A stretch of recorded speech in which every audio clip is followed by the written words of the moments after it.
Today's video is kindly sponsored by Raycon. Go to buyraycon.com/Kendall Rae for 15% off your order today.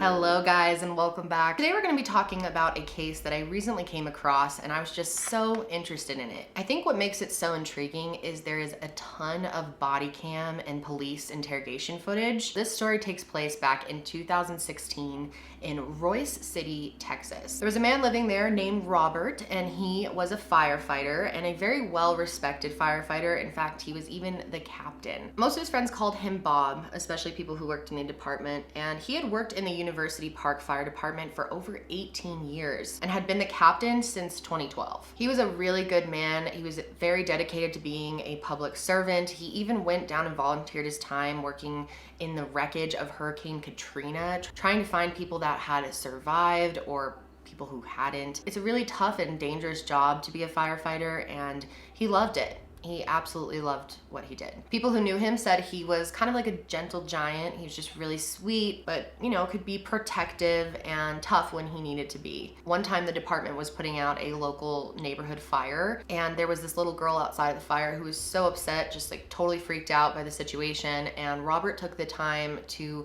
calm her down after, talked to her, gave her a hug, said that they were all okay. And that's just the kind of guy that he was. He was just always looking out for other people and really was in this job to help the community. Robert was married to his high school sweetheart. Her name was Amy Poynter. They were married for 20 years and they had two daughters named Natalie and Nicole. And they were a pretty happy family. Everything was going really well in their lives. They were very established in Royce City and loved the area, but eventually things started falling apart. According to Amy, signs started showing up that Robert had not been being faithful to her. He wasn't coming home as much. His conversations seemed to be cut short. It just seemed like he was hiding something. I mean, most women just have a feeling, I think she just had a gut intuition. But eventually her daughter Nicole was able to confirm that her father was having an affair because she found out that he had a second cell phone, which doesn't look good. This is when they realized that there was someone else in his life, and they found out that she was a 20-year-old woman named Chacey Tyler Morman. She was a local nursing aide and she was also 18 years younger than Robert. She had met Robert through a mutual friend, I guess, and was just into him right away. And she claimed that she was under the impression that he was already getting a separation from his wife. She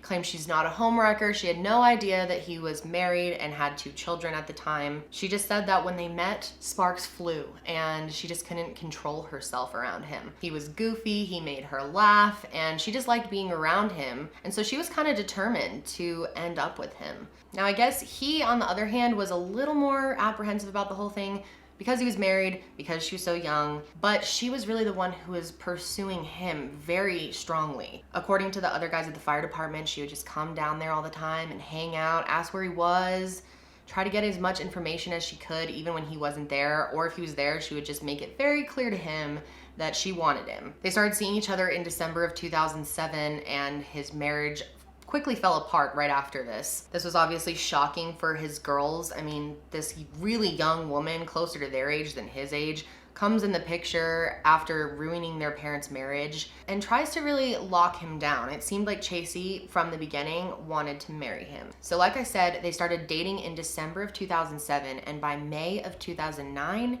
Chacey was already pregnant. They got married on December 28th, 2009, when Chacey was 22 and he was 40. They had a daughter together. Her name and identity is not out there. She's a minor. And they went on to live the next 6.5, 7 years together as a family. But it wasn't such a great relationship. I mean, things started going bad for them pretty quickly. According to Chacey, there was nothing in particular that set it off, like there wasn't an event or anything. She just claimed that they kind of fell out of love and it just happened naturally. She said it wasn't long after their marriage started that they started sleeping in separate bedrooms, which is always really concerning. And Chacey felt like Robert didn't love her anymore, that he never actually loved her as much as he loved his previous wife, Amy, who was his high school sweetheart. She said that she felt that he still loved her, that he wished the marriage had never fallen apart, and that he wished he could go back to her instead.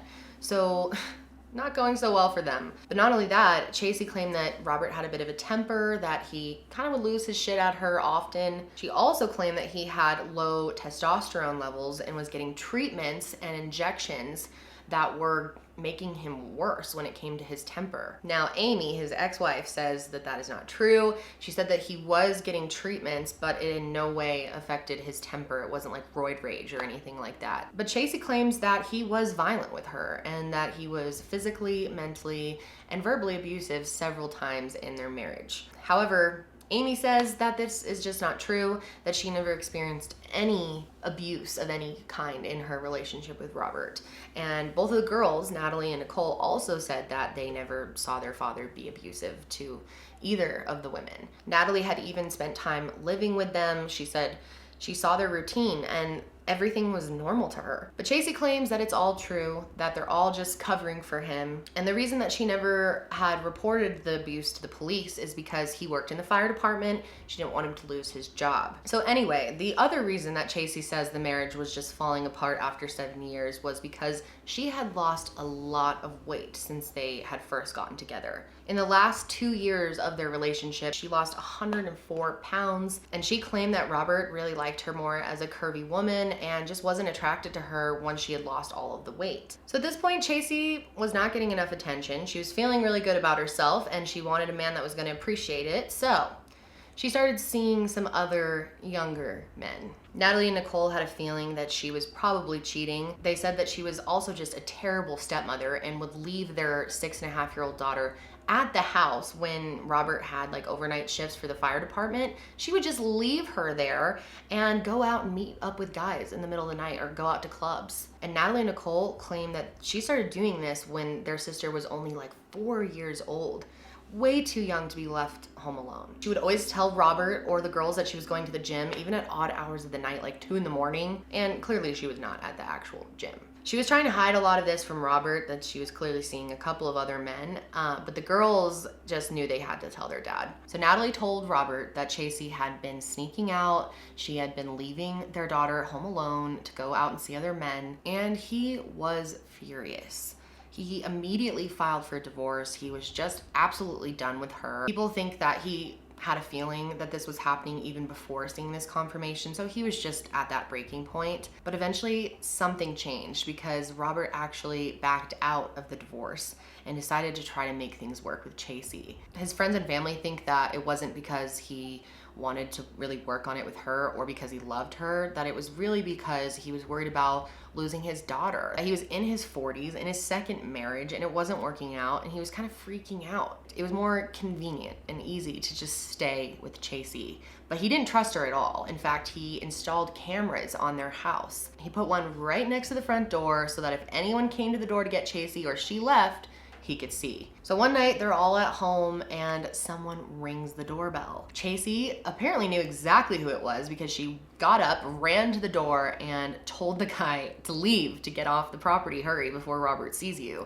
And it was obviously one of the guys she was cheating on him with. Robert didn't actually get to confront this guy and ask him what he was doing, but he knew exactly why that guy was there. Meanwhile, Robert is telling everyone at the fire department how miserable he is in this relationship, that he's just barely hanging on. And his friends were trying to tell him, you know, man, it's not worth it, you should leave. But he tells them that he's gonna make one more attempt to save the marriage, and that is by taking Chacey and their daughter to Mexico for a little family vacation, see if they can just get away from the distractions and reconnect. So they go to Mexico and it doesn't go well. It's not working to reconnect, that's for sure. In fact, it got a lot worse because while they were there, Robert caught Chacey on the phone with another guy. When he got back from the trip, he told his friends at the department that it just was not gonna work out between them and he was officially giving up. But no one could possibly imagine what would happen only 2 days after he said this. On September 9th, 2016, a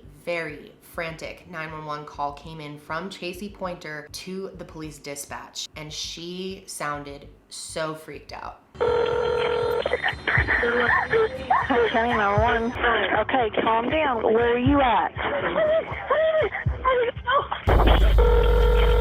She's pinging on Kenner at 2595. She's extremely out of breath. She sounds like she's running. 38, we're out with that female. 25. So obviously it sounds really bad. She sounds really freaked out. And for the police coming up to that scene, I think they were a bit freaked out too. What's going on? My husband, he went to go help me. My Jeep is stuck in the back around the corner, and he's been shot in the head, please. Is he okay?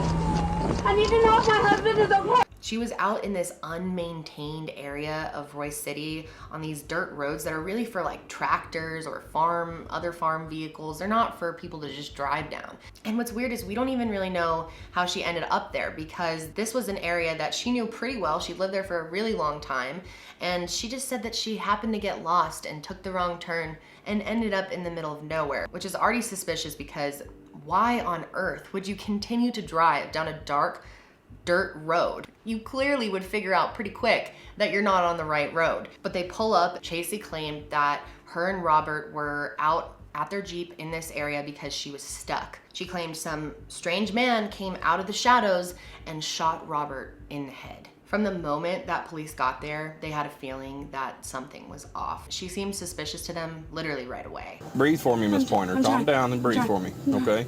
Breathe fast like that. You're not helping yourself, okay? I don't ever take this road. All right. What made you come down this one? I missed my last one. Oh, you did? Yeah. Okay. So I never been down this road before. There was a man. There's a tall person. That's all I know. Okay. He was taller than me. And what was he wearing? Dark clothes is all I know. Dark. Did you see any type of firearm, rifle, or anything like that in his hands? No. She's talking in these breathy, halting sentences, like she can't get her thoughts out. She's clearly panicked, and it's hard to say how much of that is real panic and how much of it is acting. I think it's definitely a little bit of both. So they got her into an ambulance to calm down, tried to get her some oxygen. You want a little bit of oxygen to help you out? She was just frantic. Tried to see if they could calm her down, because she was clearly having a panic attack, and they wanted to try to understand what had even happened here. Chacey. Chacey? Chacey what? Poynter. Tell us what happened. I heard a shot, and the Jeep started rolling, and I didn't see anything, and I saw a shadow. That's all I saw. No, was it your husband? What's his name? Robert Poynter. Robert Poynter? Yeah, he's a firefighter. So once she calmed down a little bit, Chacey starts telling them about how she and Robert were supposed to meet up at Jack in the Box for some tacos. Why would you go to Jack in the Box for tacos? I don't know. But she wanted to have a talk with him because they had been fighting. But she claimed that on the way to Jack in the Box, her Jeep got stuck in the mud, and she called Robert, and he came to help her because he was that type of guy. She said it was then that some guy just came out of the darkness and shot him and left her completely untouched for some reason. I jumped in the Jeep. It was rolling very slowly. I was holding his head in my left hand, and I put the Jeep in park with my right hand, and I was calling his name. The first thing that police were skeptical of is, if this person came up and killed him, why are you okay? Someone like that wouldn't just leave a witness, okay? That just makes no sense. Also, just the way that she was talking to them. It seemed like she was panicking for sure, but she was also kind of putting on a show. Okay, what were you saying? I'm sorry. He's contacted an attorney to get a divorce, and I was okay with that. We've been married 6 years, almost 7 years. Eventually, they were like, we should probably read her Miranda rights, since she's just saying all of this stuff. She wasn't even arrested at this point, but they decided to go ahead and read her Miranda rights. All right, listen to me. You have the right to remain silent. Anything you say can and will be used against you in a court of law. And after she was told she has the right to remain silent, she did not. She kept on talking. And she just started spilling the tea about everything that was going on in that marriage, from the affairs to custody wars, everything. So as she's telling them all of this stuff, it's starting to kind of come together, and they're really not believing much of what she's saying. Her story is not credible. It just makes no sense. They took some pictures with her. They're trying to finish collecting the information before they bring her into the police station. And then she starts to tell them about how she was at a friend's house right before all this happened, and his name is Michael Garza. As soon as they ask if she's dating Michael Garza, she says yes. Michael's house. At Michael's house. And what? Tell me his name again. I'm sorry. Michael Garza. Michael Garza. Yes. Y'all have a relationship? Yes. So this is looking like a very toxic relationship. She's clearly having affairs. I mean, all sorts of red flags are flying up as she's talking. And the more she talked, the more she started seeming like a suspect. So who is Michael Garza? Well, he was just one of the many men that Chacey was having an affair with at the time of Robert's death. He wasn't a very serious relationship to her. It's not like she was planning to like run off with him. In fact, she had slept with another guy that morning. Like she had multiple partners throughout the day normally. She'd hit up all these different guys. So she saw one of her lovers that morning. That afternoon, she's with Michael Garza. And according to her, she leaves Michael's house and starts heading to the Jack in the Box to go have taco night with Robert. And then her Jeep is stuck in the mud. So the police are obviously already starting to figure out something is not right about the situation. So they bring her in for interrogation and they start at 2:20 in the morning and it lasts for 8 hours. I'll be transporting the female to Roy City Police Department. Let me get this door. 68, white truck car. Just have you sit right there. I really did love him. Right to the front of my Jeep, there was someone standing there. Probably 6 foot, maybe. I could see dark clothes. That's it. I don't know if they were white, black. I don't know anything. Somebody, from what you're saying, shoot your husband, cold-blooded murder, and just lets you run away. There was someone standing there. I think you're full of crap. I want to I'm pull telling the you, trigger. I don't know who pulled the trigger. See, I think you do, and that's the problem. No, I don't. So as the detective is listening to her story, they're not buying it, obviously. And they start to tell her, you know, we don't believe you, and we want to know who actually killed Robert. And it did not take long for Chacey to crack. Only 2 hours into the investigation, she starts confessing. Who killed your husband? Who shot Robert? Can you say that louder for me, please? They asked who killed your husband, and it was then that she had told him that Mike Garza did it. But of course, she's not gonna be completely honest here. She starts saying that even though, yes, Mike killed him, she had no idea that he was going to do that, and she had no part in this in any way. Chacey then starts changing her story and said that Michael and her were going to go confront Robert together at the Jack in the Box, that he came with her from his house to meet up with Robert. He got in her car with a shotgun, and she claimed that she just had no idea that Michael was going to be killing Robert, that was not ever part of the plan. She said that they were just going to talk, that he was going to help her deal with the situation because they've been fighting so much. She claimed that Robert was trying to take her kid away from her, and she wanted him to kind of scare him a little bit. That was always the plan, but never to kill him. I want him to know what it's like to be bullied all the time. She claims that Michael got into her Jeep with a shotgun and she just didn't see it. She said that it was all Michael's idea to make this plan to trap him out on this road, that she was supposed to call him and tell him the car was stuck, and it was all Michael's idea. But she claims that she was always under the impression that Michael was simply going to be talking to Robert. She said that when Robert got there, she met him over at his car and they walked to her Jeep together. And while they were walking, she said that she made a joke about how he was wearing the same cologne that he wore on their wedding day, and he hadn't worn it in years. She was literally joking with him and acting like everything was fine as she's leading him back to the car that had Michael in it. As they were walking, she claims that she randomly yelled, "Stop!" which makes no fucking sense. I don't understand this. If you were going to have your boyfriend confront your ex or whatever, and they're walking up to do it, why would you scream stop? Unless you knew he had a gun, there's no reason to be yelling stop. Like, don't talk to him. I changed my mind. It's pretty obvious that she's making this up. Her story is just in no way credible. Any way she tells it or any way you slice it just doesn't make any sense. And what really sinks her ship the most is while she's sitting alone in the interrogation room, they have cameras on these people. And a lot of people know this and they put on an act, like Jodi Arias, good example, we just did a podcast on her. Some people either don't know they're being filmed or they put on a show for investigators in that room. I don't know if Chacey just didn't know that there were cameras or what, but at some point, while she's sitting in there alone, she says this.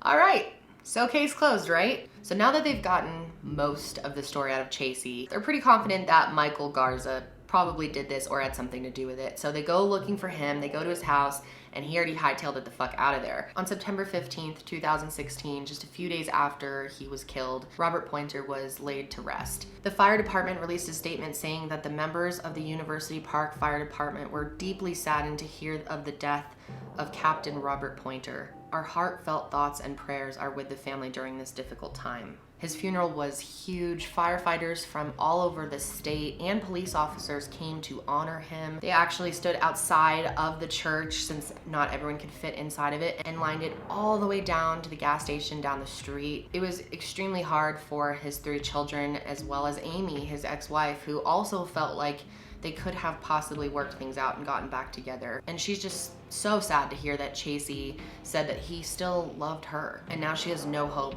of ever knowing what could have been between them. So meanwhile, investigators are working to try to figure out what happened and try to find Michael Garza. It wasn't long before they started figuring it all out, just from Chacey's 10,000 text messages with other men. She had multiple relationships going at once, and they found a message on Facebook that really just cemented all of this. They believe that Chacey had access to Robert's Facebook and somehow knew that he had sent this message, but Robert was talking to a defense attorney on Facebook, and he actually said, "I'm thinking of a surprise attack." And obviously he didn't mean an actual attack, but I think he was trying to take custody away from her, especially because he found out how she would leave their daughter at home, and he felt like he could be a better father. So Chacey somehow knew about this. She said that she found out the day before that he was planning a surprise attack on her, and it was the next day that he was shot in that Jeep. So obviously motive is starting to come together now. They're getting a really clear picture of what happened. And if it wasn't already so obvious,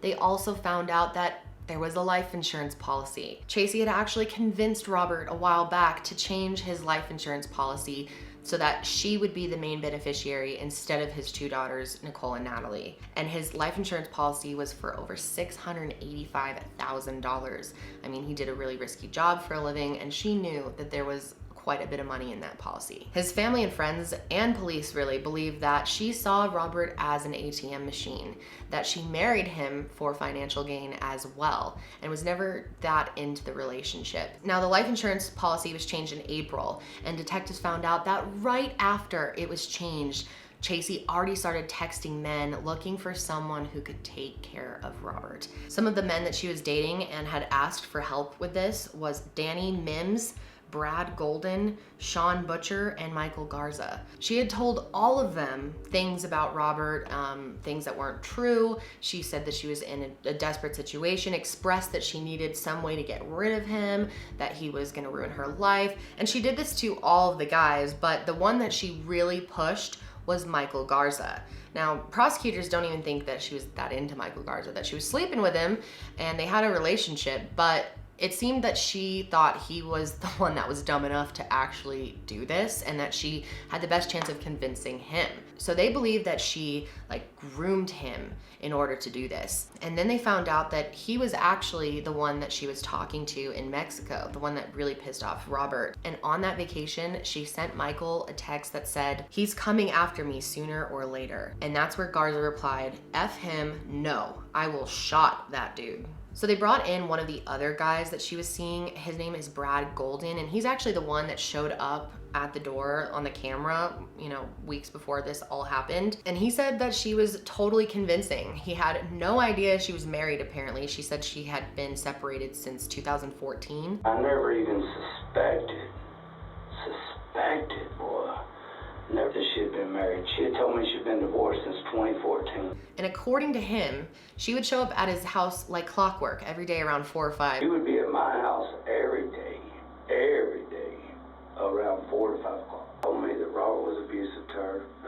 I don't know if she was trying to get me to feel sorry for her, and I just wasn't falling for it or whatever, because I kept trying to get her to me to the police station, All these other men were told that Robert was abusive and controlling and violent, all these things, but literally no one can back that up.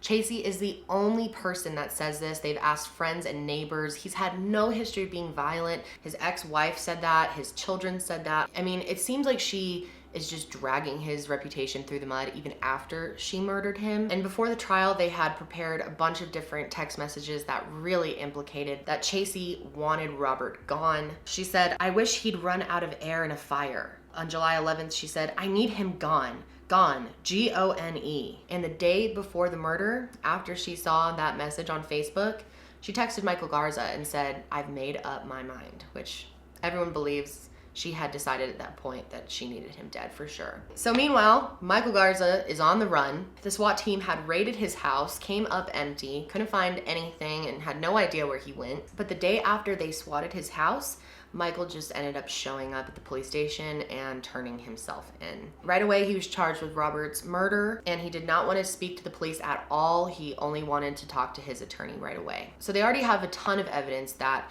it was Michael, that Chacey had asked him to do it. It was like a combination of the two of them. But the one thing that they didn't have was the murder weapon, and that's a huge thing when it comes to trial, is having that weapon. Lucky for them though, 5 weeks after this had all happened, a farmer had actually unearthed the gun. He was plowing and it got turned up. I think Michael tried to bury it or something. But they found the gun. It matched the one that the medical examiner said was used to kill Robert. And not only that, but they did a search on it and found that it was registered to a guy named Matthew Garza, who is Michael Garza's brother. So at that point, it's a done deal. Police have what they needed. All they need to do is have the trial. So Michael Garza's trial was up first. It started on July 10th, 2018. And Michael pleaded not guilty, of course. He said that it wasn't him. He actually claimed that it was Chacey. He said that he knew that she wanted to take care of him and that he gave her his brother's shotgun because she was being abused and would need to defend herself. So he claims that she was the one who fired the shot, and he denies even being there. He said it was his gun and everything, but he said that he couldn't have possibly killed Robert because at the time his family had a very sick cow named Oreo on their farm, and he had to take care of that thing, and so there's just no way he could have left it. Just impossible. So obviously the jury didn't buy that alibi, because you can clearly leave a sick cow. Unless the cow's gonna get up there and testify for you, it's not gonna work. So on July 20th, 2018, Michael Garza was found guilty of killing Robert Poynter and also was sentenced to 99 years in prison. So Chacey was next to have her trial, and because she was such a blabbermouth, her defense team decided to not put her up on the stand, but the jury still saw plenty of her in action because they had all of that police body cam footage and the interrogation room footage, and she just really supplied them with plenty of material to see the real Chacey. The trial lasted 2 weeks. Chacey pulled a full Jodi Arias. She dyed her blonde hair brown and dressed like a librarian or something. Definitely was trying to separate herself from her image. But it did not work because the jury came back after only 4 hours of deliberation, and Chacey Poynter was found guilty of murdering Robert Poynter. She was sentenced to life in prison with the possibility of parole after 30 years, which I highly doubt she'll ever get. So I'd say for the most part, justice was served. It's terribly sad to lose someone like Robert Poynter, someone who's so good for their community and has helped endless amounts of people. He was a really good father to his 3 girls, and they miss him terribly. His life insurance money was split between his 3 daughters, so that's good. And as far as their poor daughter together, she is now in custody of Chacey's parents, who cannot believe that this happened. And what's really nice is they also share custody with Robert Poynter's parents. So both sets of grandparents are still in her life, because clearly she doesn't have either parent now. I feel like with people like Chacey, the truth just always comes out.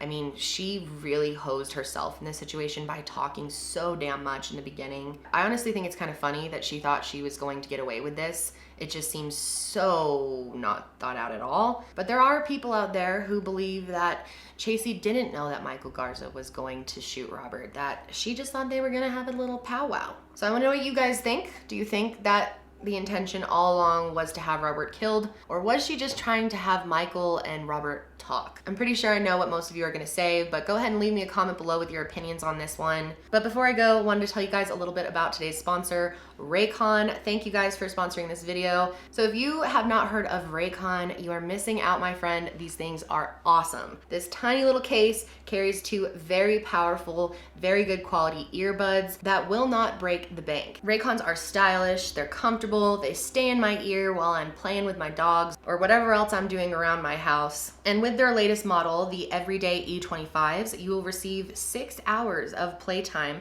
seamless Bluetooth pairing, more bass, a more compact design, and they come in a bunch of new colors. And the best part about it is that they charge right in the case. The case can actually charge the earbuds 4 times on a single charge. So be sure to check them out today at buyraycon.com/Kendall Rae to get 15% off your order. Remember that Raycon start at just half the price of other premium wireless earbud brands, but sound just as amazing. Again, thank you to Raycon for sponsoring this video. Be sure to give this video a thumbs up if you found it interesting. And that's it for me today, guys. I will see you in my next one.